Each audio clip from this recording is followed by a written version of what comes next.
in leadership as far as security guarantees, and that America is right alongside our allies in NATO to ensure we remain strong and that this conflict comes to an end. I'll take one question. Yes, ma'am. Isn't your plan for Ukraine actually a betrayal of all the Ukrainian soldiers who gave their lives defending the whole of their country? And isn't it just a reward for dictators who use military strength to take what they want? Well, that's your language, not mine. Certainly not a betrayal. As I said to our allies yesterday, we recognize the incredible commitment that has been made over many years. And no country, as the President Trump has pointed out, has made a larger commitment to the Ukrainian mission than the United States of America, north of $300 billion. So the United States has invested in stabilizing those front lines after the aggression of Russia. There is no betrayal there. There is a recognition that the whole world and the United States is invested and interested in peace, a negotiated peace. As President Trump has said, stopping the killing. And so that will require both sides recognizing things they don't want to. That's why I think the world is fortunate to have President Trump. Only he at this moment could convene the powers that be to bring peace, and that's a welcome sign. My job as the Defense Secretary, working alongside NATO, is to ensure that the defense capabilities of this alliance are as strong and robust as possible to deter any future aggression on the continent. That's our role, to be leaders in NATO, and that's what we'll continue to do. Thank you very much. Appreciate it. Thank you.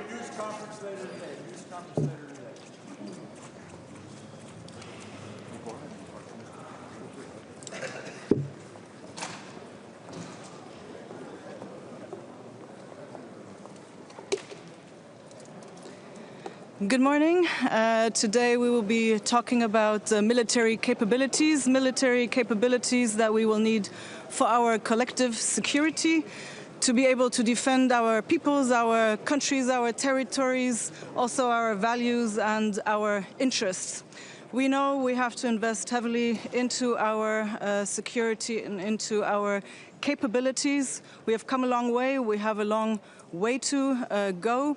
This is extremely important for all of our allies to stick together here. We have very ambitious targets, while we are still fulfilling our pledges that we have committed to at the Vilnius and at the Washington summits. But numbers should not be set arbitrarily. What we should be focusing on is our plans and our ambitions that determine our investments, not the other way around. So this is what we will have to work on. We know there are a lot of challenges because we need to ramp up our military-industrial complex in the EU. We need to leverage also our joint procurement, for example, via NSPA. So these are challenges we need to face, and we need to face them urgently. Ukraine needs to continuously be supported by all of us, and Luxembourg will be by Ukraine's side until the very end, and all of the allies should. We had the Ukraine Defence Contact Group meeting yesterday. Today we will have the NATO Ukraine Council. There are talks about peace plans. Nothing about Ukraine should be decided without Ukraine at the table. Nothing about European security should be decided without Europeans at the table. Also talking about European security guarantees. This is the only way we will have sustainable peace. Thank you very much. Borders, do you agree? I didn't hear the question. The US yesterday said it's unlikely Ukraine will get NATO membership. Unlikely you can return to pre-2014 borders. Well, we committed to having relations with Ukraine also at the Washington summit, and at this point we will stick to that. Thank you.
Goedemorgen minister. Gisteravond een telefoongesprek tussen Rutte en Waar zit de stand op? Nou, uiteraard, we think it's very important that Zelensky will be at the negotiation table. As I think we all say in a united way, no discussions about Ukraine without Ukraine. The same is true for Europe, because of course what is negotiated also has implications for security in Europe.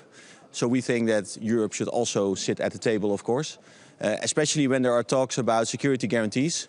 We need to make sure that also European countries are able to engage in these discussions. Who will represent Europe? We'll see. Of course, there's always a discussion within Europe who represents. Personally, that's for me not the most important question. The most important question is that we make sure that there are no negotiations about European security architecture, no negotiations about security guarantees without the involvement of European countries. How would you describe the direction that this alliance is going now? I think what we need to do now is to make progress very soon, because we have had long discussions in the past. Now things are becoming more clear, and we need to make sure that we get to peace through strength, that we define what that strength means. We need to define what robust security guarantees mean. And we need to make sure that throughout this process that we stay united and that we make sure that all the parties that are relevant, Ukraine, European countries, are also sitting at the table. How optimistic are you that European allies will not be sidelined by? How optimistic are you that European allies in the end will not be sidelined in any kind of peace negotiations? I think we need to play an important role to safeguard our own security in Europe, and we need to play a more important role in Ukraine, also to create security guarantees there. So I think there is no option to not be at the table, because we are very important in the actual implementation of those security guarantees. And I think there's also a lot that we can bring to the table. There's a lot that we can do together. And in the end, if we work together on this, we are much stronger than if we work on this individually. Sir, considering the clear words of Secretary Hegseth yesterday, do you think it would be good to have a good conversation in the alliance about its future? Of course, we will have good conversations today. It is important that we stay united, that we project unity towards our enemies, towards our adversaries.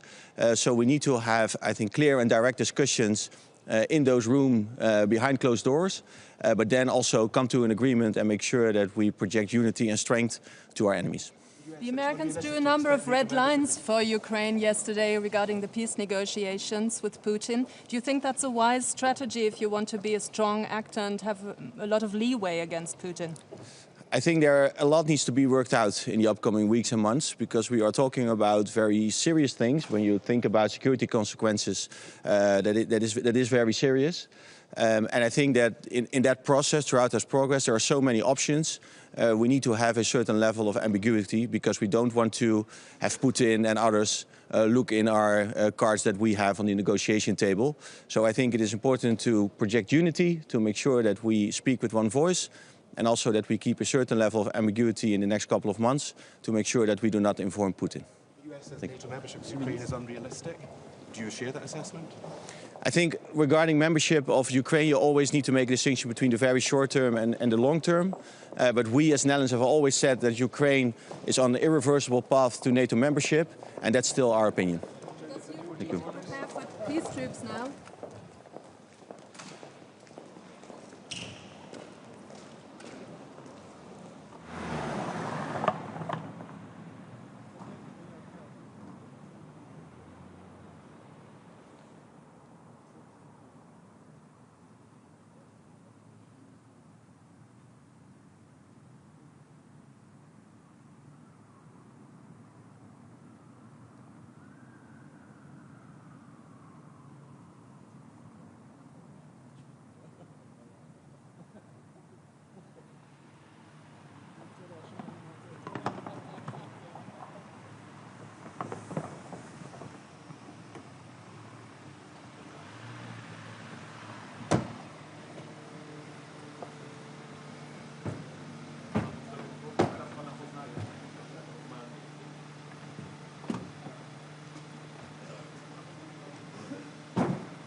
Schönen guten Morgen, meine Damen und Herren.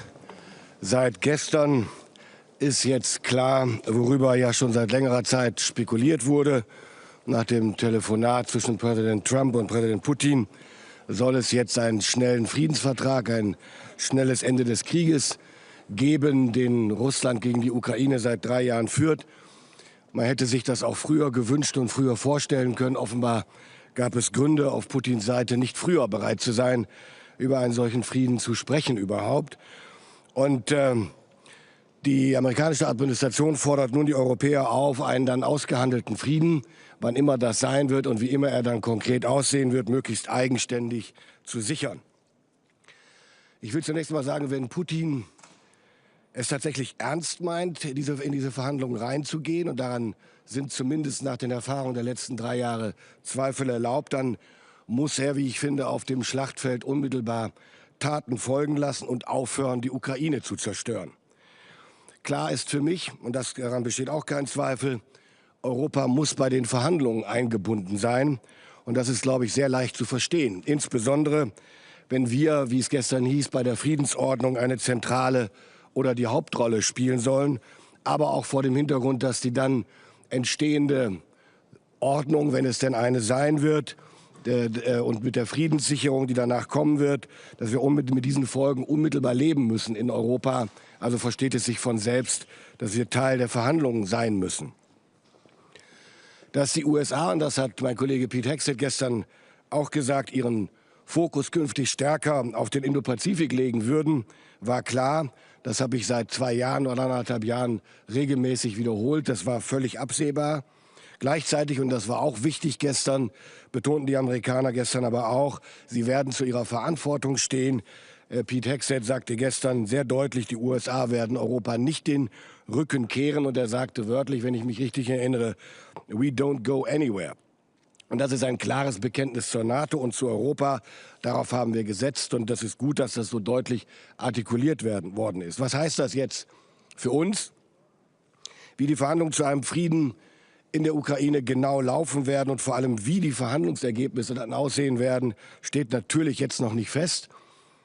Bedauerlich ist, und das sage ich auch, gehört zur Wahrheit dazu, die Trump-Administration hat gegenüber Putin schon jetzt, vor Beginn von Verhandlungen, öffentlich Zugeständnisse gemacht, bevor die Verhandlungen überhaupt begonnen haben.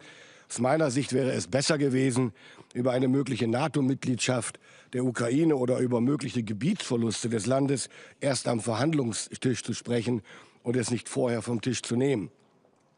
Sollte es jetzt aber zu einem schnellen Friedensvertrag zwischen Russland und der Ukraine kommen, was ich sehr begrüßen würde, werden wir uns nicht einfach zurücklehnen können und dürfen.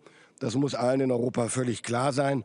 Wichtig ist, dass das Töten jetzt schnell aufhört, aber auf der Grundlage eines wirklich belastbaren, dauerhaften und fairen und gerechten Friedens. Nicht nur, weil wir dann den ausgehandelten Frieden sichern müssen, das ist klar, hinzu kommt, und das darf bei all den, wie soll ich sagen, bejubelnden Äußerungen über das Telefonat gestern nicht in Vergessenheit geraten. Putin provoziert den Westen permanent und greift uns Hybride an. Es wäre naiv zu glauben, dass diese Bedrohung durch einen solchen Friedensschluss, wann immer er kommt, ich wiederhole es, tatsächlich nachlässt. Wir werden deshalb noch stärker und noch schneller in unsere Fähigkeiten zur Abwehr und Verteidigung investieren müssen. Ein Frieden, das ist leider eine Erfahrung aus den Jahrhunderten, kann man nur aus einer Position der Stärke heraus sichern. Mehr Sicherheit, und das wissen auch alle, braucht mehr Geld. Bei der Finanzierung darf es keine Denkverbote geben. Ich habe es oft gesagt und wiederhole es. Dazu gehört in Deutschland, dass wir eine Modernisierung der Schuldenbremse brauchen, die es uns ermöglicht, die langfristigen Investitionen in unsere Sicherheit zu tätigen, die nötig sind. Es gibt außerdem Länder in Europa, die schon heute Schwierigkeiten haben, die Maastricht-Kriterien zu erfüllen und das in Einklang zu bringen mit nötigen Investitionen in Verteidigung und Sicherheit. Deswegen sollten wir in Europa prüfen, ob wir die Maastricht-Kriterien auch anpassen, um Ausgaben für Verteidigung, wenn es um Ausgaben für Verteidigung geht. Die nächste Bundesregierung, die in 1,5 Wochen gewählt sein wird, wird sich sehr, sehr schnell positionieren und sich mit unseren Partnern abstimmen müssen. Wir haben keine Zeit zu verlieren. Zeit zu verlieren ist ein gutes Stichwort. Die NATO selbst wird bereits im Juni auf den Tisch legen, welcher Mitgliedstaat welche NATO-Fähigkeitsziele zu erfüllen aufbauen muss, Es tut mir leid, meine Stimme mag unklar sein, meine Gedanken sind es nicht. Mir war sehr, sehr wichtig, dass wir darüber nicht noch bis zum Herbst verhandeln, über diese NATO-Fähigkeitsziele, so wie ursprünglich angedacht. Wir dürfen die wertvolle Zeit nicht verspielen. Deshalb habe ich mich dafür eingesetzt, wie andere auch, dass wir früher Klarheit haben, also noch vor der Sommerpause im Juni werden wir wissen, über welche NATO-Fähigkeitsziele wir konkret reden. Und jetzt zeigt sich auch angesichts der neuen Entwicklung, wie richtig und notwendig es war, schneller zu werden. Vielen Dank soweit. Dass die Europäer bei den Friedensverhandlungen involviert sein werden. Haben Sie denn diesbezüglich schon positive Signale seitens der US-Regierung bekommen, dass man auch ein Interesse hat, dass die Europäer da mit an einem Tisch sitzen? Selbstverständlich habe ich das getan, gestern schon. Es muss klar sein, wenn wir über einen Friedensschluss, einen Waffenstillstand oder was auch immer sprechen, dass dann die Europäer, die ja wesentlicher Teil einer neuen Ordnung dann wären oder absichern müssten, was dabei herauskommt, dass wir nicht am Katzentisch sitzen können, dürfte allen einleuchten. Herr Minister, wie soll Europa denn überhaupt den Frieden alleine sichern ohne die USA, auch weil ein Angriff auf Friedenstruppen ja möglicherweise dann nicht unter Artikel 5 fallen würde, laut USA? Das wird eine der zentralen Fragen sein, über die zu verhandeln sein wird. Allen muss klar sein, und ich habe es Pete Hegseth gestern auch gesagt, Stand heute brauchen wir die Amerikaner als Alliierte auf dem europäischen Kontinent, als größtem NATO-Partner, um die wirksame Abschreckung gegenüber Russland auch gewährleisten zu können. Und das gilt gleichermaßen für eine Absicherung eines Friedensschlusses in der Ukraine. Deswegen kommt es darauf an, was wird tatsächlich am Ende verhandelt werden. Und gleichzeitig habe ich gestern Pete Hegseth auch gesagt, über all das, was in den nächsten Jahren passieren wird und kann, muss man reden. Aber ein von jetzt auf den nächsten Tag herausziehen der amerikanischen Abschreckung wäre der Friedensordnung in Europa und damit der Welt nicht zuträglich. Das habe ich sehr deutlich artikuliert. Wer sollte denn bei Friedensverhandlungen für die Europäer mit am Tisch sitzen aus Ihrer Sicht? Das habe ich nicht zu entscheiden. Dass wir dabei wären, ist, glaube ich, naheliegend als größte Volkswirtschaft in Europa und der drittgrößten der Welt. Aber das müssen andere entscheiden. Die neue Bundesregierung wird ins Amt kommen, wer immer dann das Sagen hat. Das wird auszuverhandeln sein, aber klar ist, und da dürfen die Europäer sich auch nicht auseinandertreiben lassen, aus bilateralen oder Partikularinteressen heraus. Es muss an dieser Stelle klar sein, Europa muss geschlossen hier für seine Interessen und damit für die Interessen des Friedens in Europa eintreten und beteiligt sein an solchen Verhandlungen. Was erwarten Sie von der Münchner Sicherheitskonferenz im Hinblick auf Friedensverhandlungen? Naja, im Augenblick leben wir in Zeiten, in denen wir heute nicht sagen können, womit wir morgen rechnen. Das ist die neue Welt, in der wir leben. Ich habe vor 3 Tagen noch gesagt, ich erwarte auf der Münchner Sicherheitskonferenz keinen Friedensplan. Dessen bin ich mir heute nicht mehr sicher. Vielleicht bin ich es morgen früh wieder. Das ist leider die Situation, die wir gerade haben. Vizepräsident Vance wird morgen auf der Münchner Sicherheitskonferenz eine Rede halten. Möglicherweise erfahren wir da etwas anderes, möglicherweise auch nicht. Ich werde heute Abend hinreisen und aufmerksam zuhören und mich an den Gesprächen beteiligen.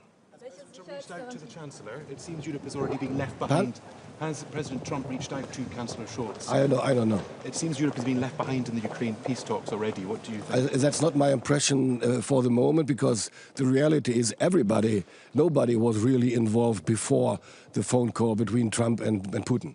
Welche Sicherheitsgarantien müssten die Europäer jetzt der Ukraine für Friedensverhandlungen geben, wenn es keine NATO-Mitgliedschaft mehr gibt? Müssen wir dann über Friedenstruppen zum Beispiel reden? Mir ist das zu früh, darüber zu spekulieren. Es gibt verschiedene Arten, den Frieden zu sichern. Zunächst einmal muss man wissen, über welchen Frieden wir reden und wann der eintritt und wie die Bedingungen dafür sind. Ich möchte mich dazu an Spekulationen jetzt überhaupt nicht beteiligen. Okay. Vielen Dank.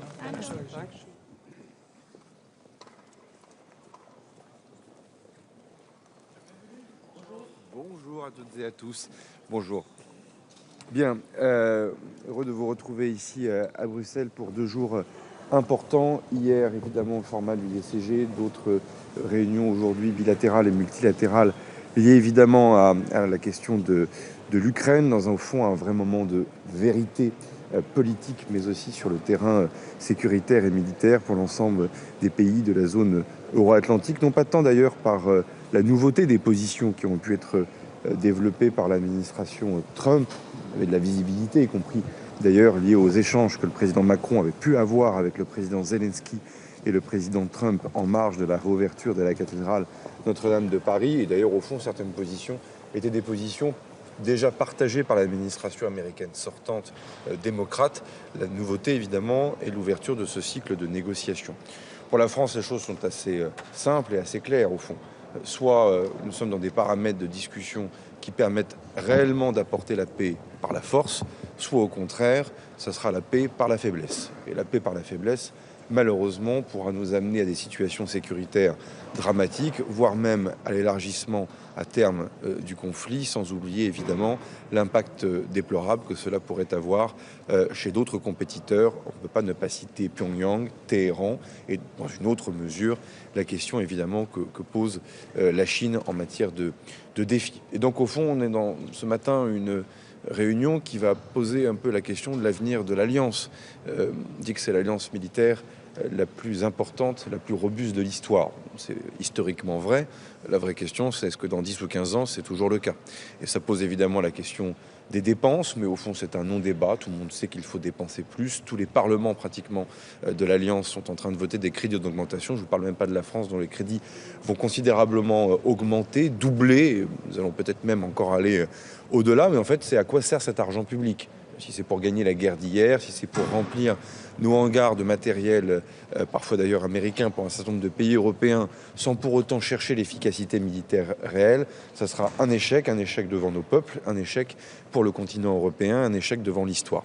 Et donc, au fond, c'est la question de l'industrie de défense, de l'économie de guerre, de la réalité du nombre de bateaux, d'avions, de troupes qui sont réellement mis à disposition de l'OTAN pour exécuter les différents plans de défense. Et puis sans oublier évidemment la question de l'innovation. Vous avez vu le temps important, unique, inédit que nous avons eu à Paris avec d'ailleurs la coprésidence indienne. Le Premier ministre Modi était à Paris pour ce sommet sur l'intelligence artificielle. Il est évident aussi qu'il faut qu'on parle davantage d'innovation ici dans cette enceinte. Des choses sont faites.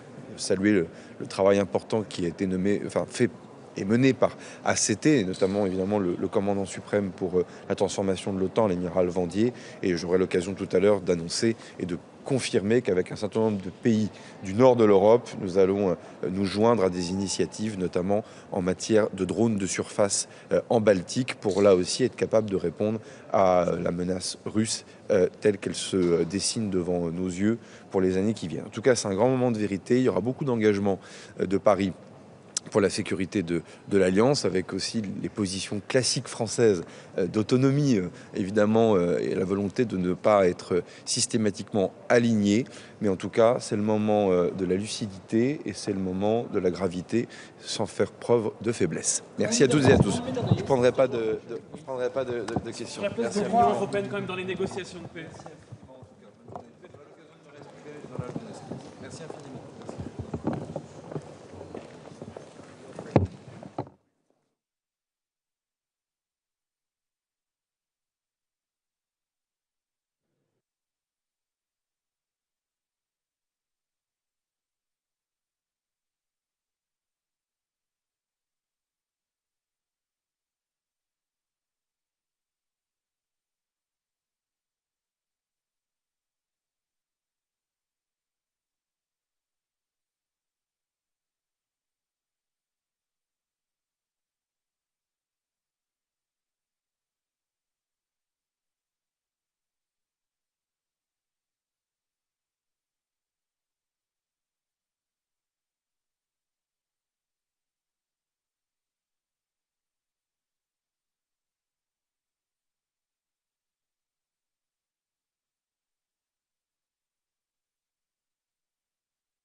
Good morning.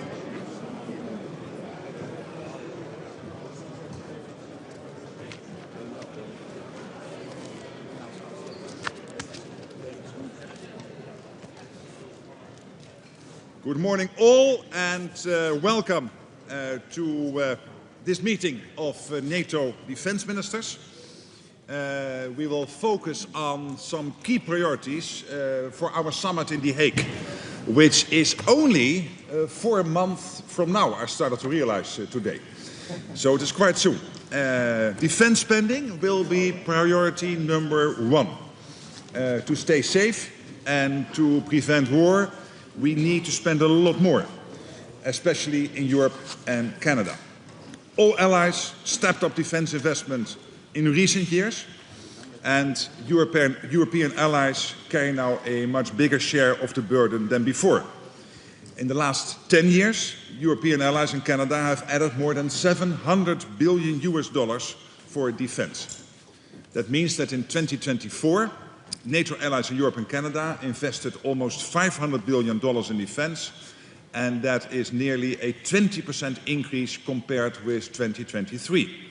But still, it is far from enough. We need to do much, much more. But we can do it. The proof is in what we did in 2023 going into 2024.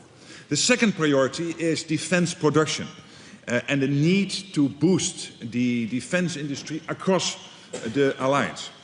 Yes, we do have the best industries in the world, from the US, the whole of Europe, including Turkey, the proud defence industry base in Turkey, but we must produce more, faster, and together to outpace our competitors, Russia, China, and others.